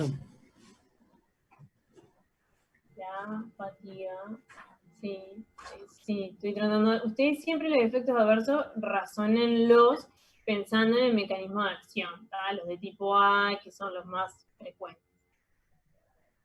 La fatiga, y sí, puede ser, ¿tá? Sí, no es como algo. ¿Qué otra cosa va? Puede ser... Aumentan los triglicéridos en el plasma y disminuye la de colesterol de la HDL. Ah, por los B3, ¿no? Ahí va, porque no hay un catabolismo, ¿sí? de lo que son de los lípidos, está bien. Y por ejemplo, a esta paciente que yo le dé este fármaco, o sea, tengo que pensar, ¿atraviesa o no atraviesa le puede la causar placenta? contracciones, ¿no? Ah, bueno, sí. No. Pero en la tablita que vos pusiste decía que tenía baja solubilidad en lípidos, entonces no atraviesa la placenta, ¿o sí? O sea, por lo general atraviesan, ¿sí? Les cuesta un poco, pero atraviesan, ¿sí? Las barreras y puede tener, atravesar la barrera placentaria y generar en el recién nacido, en el neonato, pueden generar bradicardia fetal, ¿tá? Por eso es que, bueno, en efecto hay que avisar al neonatólogo, ¿tá? Que recibió este tipo de fármaco. En realidad en las contracciones no, porque acá no está teniendo un APP, ¿tá? Si tuviera, ustedes siempre piensen que cuando yo voy a ver el efecto de estos fármacos, cuando está aumentado el simpático, ¿tá? O sea, si estuviese en trabajo de parto, ahí no. Claro. O con amenaza Claro, tampoco. ahí va. Claro. Y puede ser que si lo sacás bruscamente, sí. tenga como un efecto como rebote, o sea, que cause arritmias. Perfecto. Bueno, cefaleas, no sé, todo, hasta un Angor. Ahí va. Esa es otra cosa importante. Así como veíamos en el otro ejercicio la acción de un agonista, ¿tá? Y lo que era la desensibilización y el fenómeno de tolerancia, acá vemos lo contrario, ¿tá? Vemos que cuando yo estoy bloqueando una vía nerviosa, ¿tá? Por mucho tiempo, ¿sí? Y yo retiro bruscamente el fármaco, se puede generar una hipersensibilidad, ¿tá? Y puede haber como una mayor fuerza de unión entre lo que son los receptores adrenérgicos y el ligando endógeno. Entonces eso puede, o sea, como que el efecto es mayor.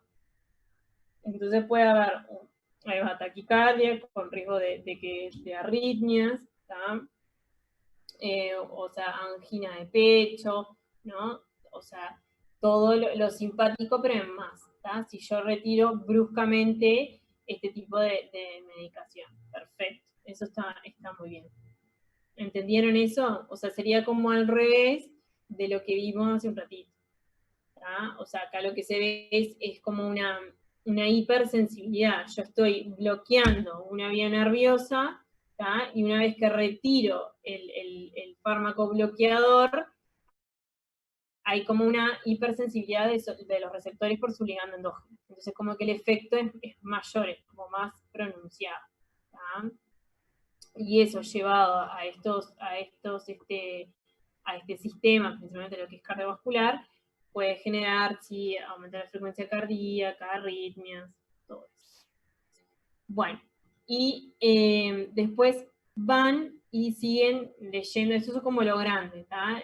Todo lo que es el perfil, los efectos farmacológicos de los beta bloqueantes, ¿tá? Pero a grandes rasgos es así.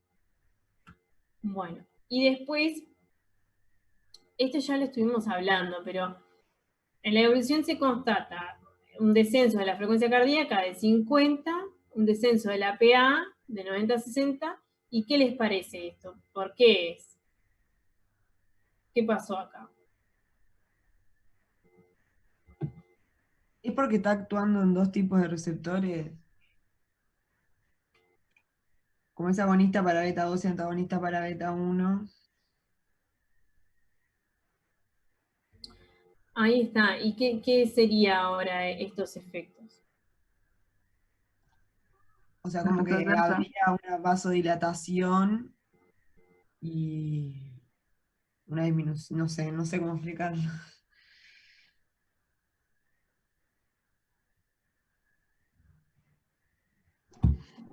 A Ese ver. es un efecto adverso. Ahí va, ahora pasó a ser como un efecto adverso, o sea, disminuyó mucho la presión arterial, disminuyó mucho la frecuencia cardíaca, ¿tá? Que son uno de los efectos adversos que estuvimos hablando. ¿Y de qué tipo de efecto adverso es este? Es decir, o sea, de la nada, yo no tengo idea que este fármaco me dé este efecto. O sea, ¿usted es predecible, es no predecible? ¿Qué tipo de efecto adverso es? Predecible, supongo. Bueno, eso ya lo estuvimos viendo. ¿Cómo se clasifican estos efectos adversos? A, B, C.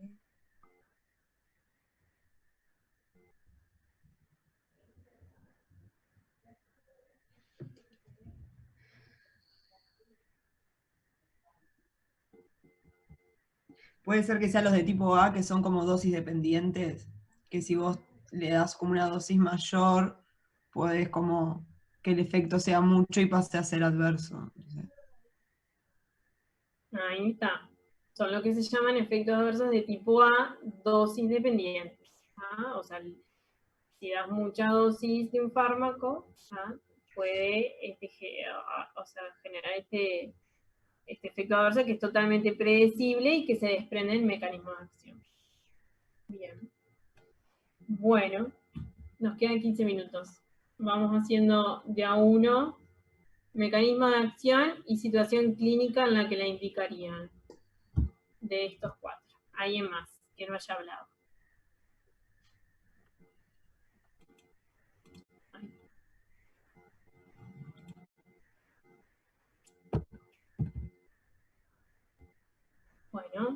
Vamos.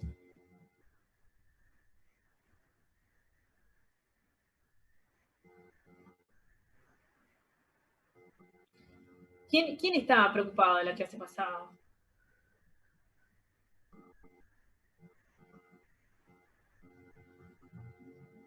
Ahora no está. Bueno, ¿alguien que haya hecho? No hice, una o sea, pará, pero alguien que no haya hablado, ustedes ya participaron, ya. A ver.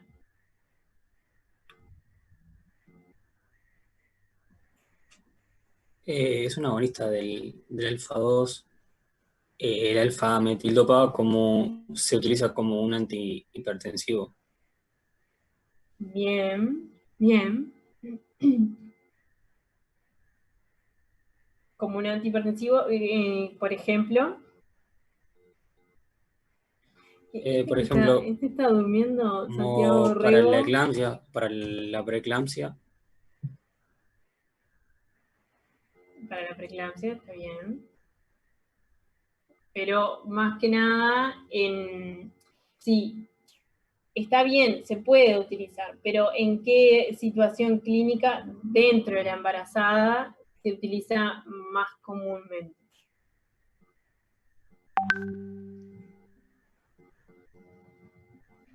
En la hipertensión crónica. Ahí va, en lo que es la hipertensa crónica embarazada. En las situaciones agudas se utiliza este tipo de fármacos que vimos hace un ratito, la betalol, hidralazina, nifedipina. La alfa-metilopa también la puedes usar, sí, está perfecto, pero se reserva más que nada como tratamiento de mantenimiento o lo que es de la hipertensión arterial crónica, en la embarazada. Está muy bien. ¿Qué mecanismo de acción dijiste? Era un agonista de los alfa-2. Sí. Está bien. ¿Qué más del mecanismo de acción de la alfa-metildopa? Que tiene cosas particulares.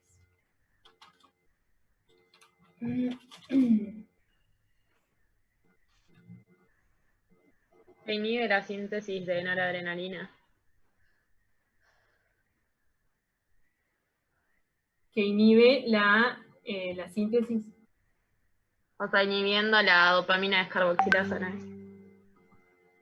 No. No, está mal eso. Ahí se entreveraron dos cosas. Puede ser que actúe a nivel de centros superiores, o sea, a nivel del sistema nervioso central, como inhibiendo al sistema cardiovascular como desde arriba, desde el encéfalo, por decirlo de una manera. Está bien. Vamos ahí va, a mejorar las dos cosas. La alfa-metildopa está bien lo que decís vos, María Paz. En realidad se comporta como lo que se llama un falso neurotransmisor. Se absorbe como si fuera dopamina o noradrenalina, es más, utiliza los mismos transportadores que estas catecolaminas. Entonces, cuando llega a la neurona, lo que hace es, se almacena en vesículas todo como si fuera noradrenalina y dopamina, y se transforma, por lo que vos decías, por la descarboxilasa de aminoácidos aromáticos, en metildopamina o metilnoradrenalina. Y se almacena en las vesículas sinápticas, se libera el espacio sináptico y ahí actúa en los receptores alfa-2 presinápticos, que lo que hacen es, como dijo Agustina, cuando activan los receptores alfa-2 presinápticos, disminuyen la liberación de noradrenalina. Entonces lo que hacen es disminuir la actividad del simpático. Entonces por eso que reducen la presión arterial, como que le bajan el voltaje al sistema nervioso simpático. Por eso es que pueden llegar a generar somnolencia, como efecto adverso, ¿sí? Ese es el mecanismo de acción. ¿Entendieron? Bueno, bien, seguimos. El otro. Y bueno, y se utiliza en la hipertensión en el embarazo, más que nada en la hipertensa crónica que se embaraza. Entonces, ¿no inhibe a lo de la dopa descarboxilasa? No, o sea, creo que es sustrato de la dopa descarboxilasa. Por lo que yo tengo entendido es así, es sustrato, se descarboxila todo como si fuera noradrenalina, dopamina, se transforma en metil noradrenalina o metildopamina y ahí se almacenan las vesículas y se libera el espacio sináptico. No sé por qué lo leyeron así, que inhibía. Sí, lo leímos así, ¿En pero dónde? ay, ahora no me acuerdo si fue en el Guzmán o en el Flores. Está, a ver, no me acuerdo. Si lo tengo. Ah, esperen que. A ver, lo tengo. Pero sí, en realidad.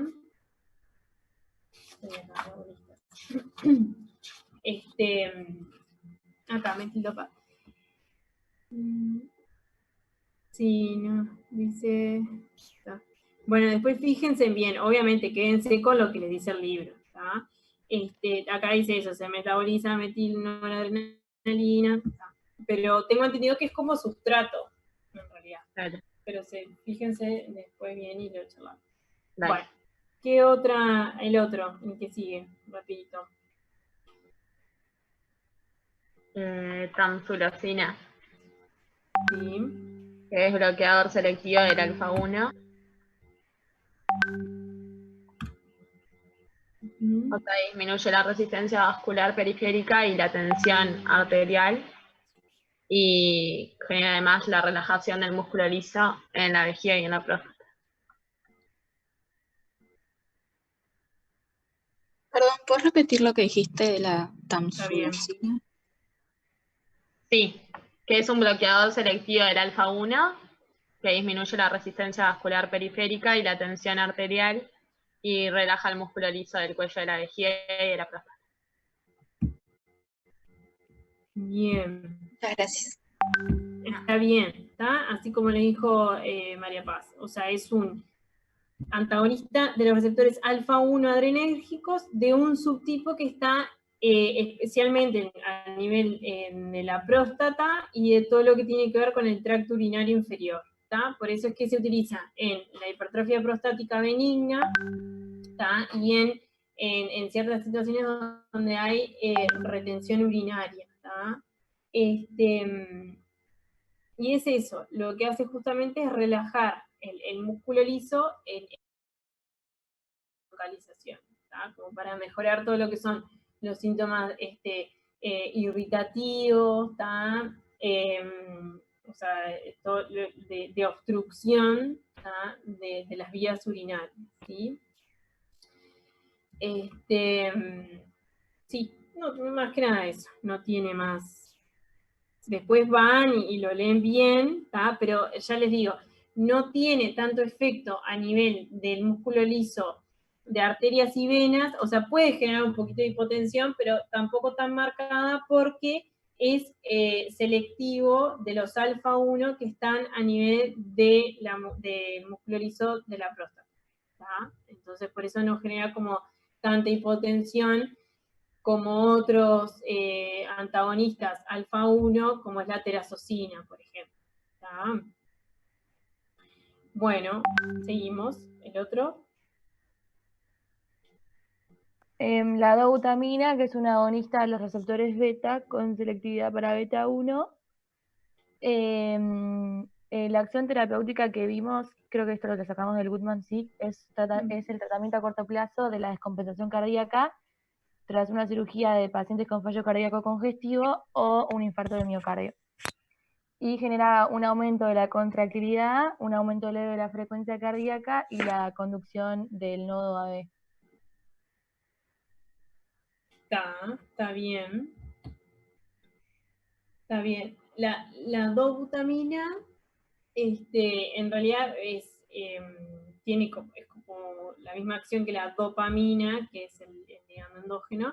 La dobutamina tiene la característica farmacológica, y por eso es en las situaciones clínicas que se utilizan, como bien dijo Sofía, en todo lo que tiene que ver con el shock de tipo cardiogénico. ¿tá? ¿Por qué? Porque lo que hace es aumentar el gasto cardíaco, ¿tá? Y el volumen sistólico sin un aumento tan importante de la frecuencia cardíaca, ¿tá? O sea, lo que hace es aumentar la contractilidad cardíaca, aumenta el gasto cardíaco, ¿tá? Sin un marcado aumento de la frecuencia cardíaca, ¿tá? Y el mecanismo de acción está bien, es un agonista beta, ¿tá? Beta 1 y beta 2, y alfa 1, pero tiene mayor afinidad por beta 1 y beta 2, y después recién por alfa 1, ¿tá? O sea, pero la particularidad farmacológica que tiene la dobutamina es que tiene, son mayores sus efectos inotrópicos, ¿tá? De contractilidad cardíaca, que los cronotrópicos, ¿tá? Y por eso es que en las situaciones clínicas que se utiliza, ¿tá? Cuando vos querés priorizar eso, cuando hay vos querés priorizar la función de bomba del corazón, como en el shock cardiogénico, en el infarto agudo de miocardio, con shock cardiogénico, ¿tá? Es eso. Bien. Y la última.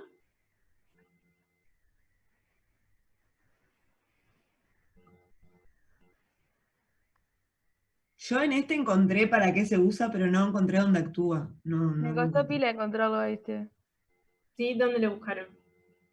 Yo en el libro no lo encontré, pero busqué mal, capaz. Maya, ¿dónde fue que lo encontramos al final? Sí.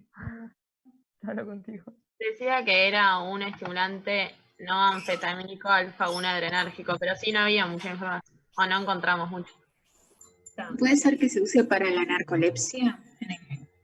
Está bien. Que inhibe la En el Goodman. recaptación de dopamina. ¿Que en el Goodman qué, perdón? No, sí, que el... Está. Cuando ustedes no encuentren, ¿sí? O sea, a dónde pueden ir sin ser en el libro, ¿tá? Ponen, que ya les he dicho yo, ficha técnica, ¿tá? Agencia Española de Medicamentos, que es la que está en español, que les va a resultar como más fácil, y el nombre del fármaco, ¿tá? Y ahí les aparece todo, ¿no? La descripción farmacológica, ¿tá? De ese medicamento y para qué está aprobado, ¿tá? Ponen así, ficha técnica, modafinilo, Agencia Española de Medicamentos, y ahí les salta todo, ¿tá? Pero está bien, es lo que dijeron las compañeras.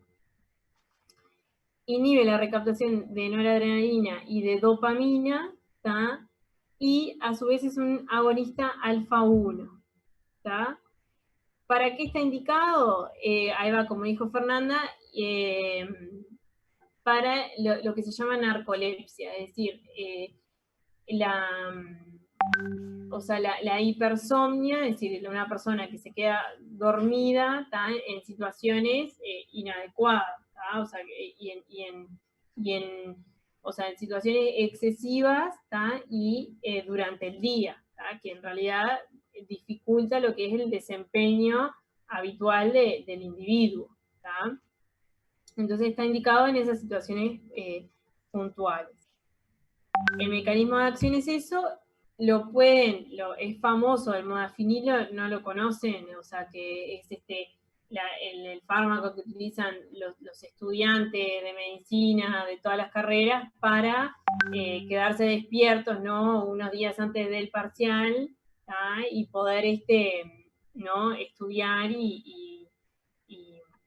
o sea, para rendir los exámenes, los parciales, ¿no les suena el modafinilo? No, pero gracias por la data. No. Sí, es el Activigil. Sí, sí, me suena. El Activigil, ahí va. En realidad eso es un uso por fuera de la indicación aprobada, ¿tá? O sea, ¿para qué está aprobado este medicamento? Ahí va, para esta situación patológica, ¿tá? Que la persona se queda dormida en situaciones totalmente inadecuadas y que lo que se llama narcolepsia, como dijo Fernanda, y que eso, o sea, no permite el correcto desempeño de la persona, ¿tá? Para eso está indicado. O sea, por fuera de eso, o sea, los coletazos, por lo que se usa, no, va a estar como despierto, ¿tá? Porque uno de los efectos farmacológicos justamente produce o sea, un estado más de vigilia, ¿tá? O sea, la persona está como más atenta, ¿no? Como más despierto, justamente, ¿no? O sea, todo lo que es lo simpático. Entonces, bueno, obviamente que tiene receta, ¿no?, de psicofármacos, pero se utiliza, ¿no?, o sea, por fuera de indicación aprobada, como para mantenerse despiertos, o sea, es un clásico. ¿Tá? ¿Qué efectos adversos puede tener esta medicación? No, gracias por la data, no, después van y dicen, la profesora de fármaco me recomendó esta medicación. No, por favor, chiquillos, yo nunca la tomé, no. O sea, está indicado para la narcolepsia, ¿tá? O sea, esta situación patológica en que la persona se queda dormida, o sea, somnolencia diurna, ¿tá? O sea, después el que quiere usarlo para otras cosas, lo usa para otras cosas, pero eso no es la indicación aprobada, ¿tá? Por favor. Como efectos adversos, encontré que cardiovasculares tenía dolor torácico, hipertensión, taquicardia. Y cutáneas dermatológicas como rash. Ahí va, perfecto, Fernanda, perfecto. Acá vemos ese efecto adverso, ¿de qué tipo es?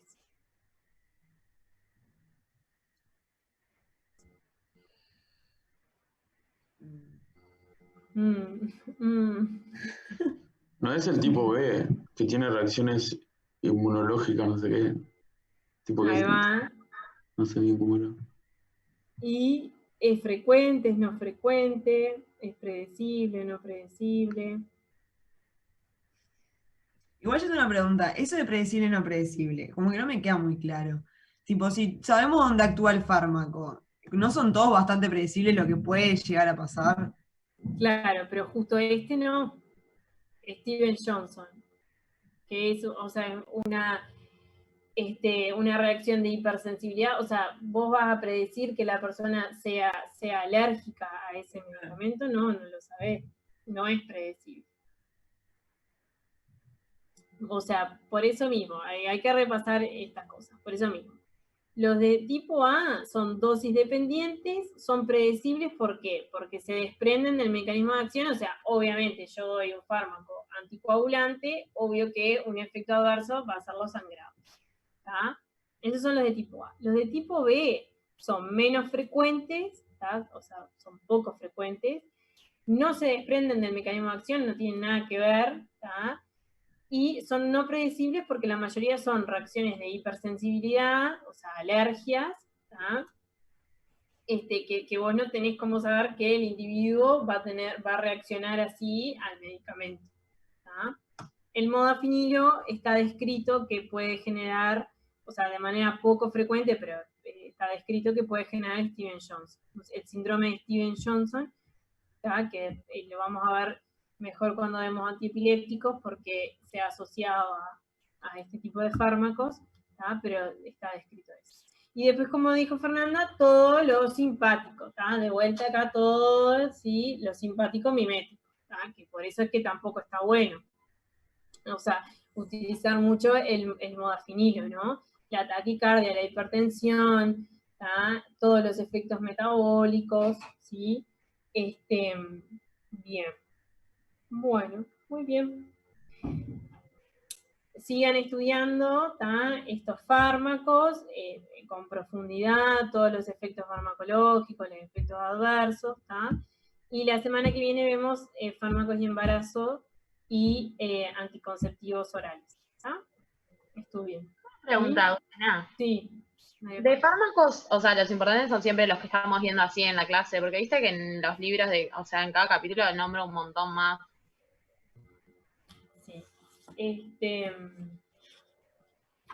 Sí. Sí y no. Sí, porque, por ejemplo, ¿no? Los agonistas, vieron que no vimos todo, pero los vamos a seguir viendo. Por ejemplo, en asma vamos a seguir viendo el salbutamol, fenoterol, salmeterol, todos esos. Obviamente, los que vimos acá, alfa-metilopa, la tamsulosina, todo eso sí, eso seguro. ¿Tá? Pero, por ejemplo, los beta bloqueantes, acá no vimos, yo qué sé, atenolol, no vimos el metoprolol. No hay que saber muchas cosas, porque en realidad te dice, lo que dice el libro son 2 párrafos, ¿no? Pero sí que les suene, o sea, leerlo, aunque sea en una tabla, saber qué es un betabloqueante cardioselectivo, ¿entendés? O sea, porque mismo el parrafito, yo acá tengo el Goodman, pero mismo el parrafito, o sea,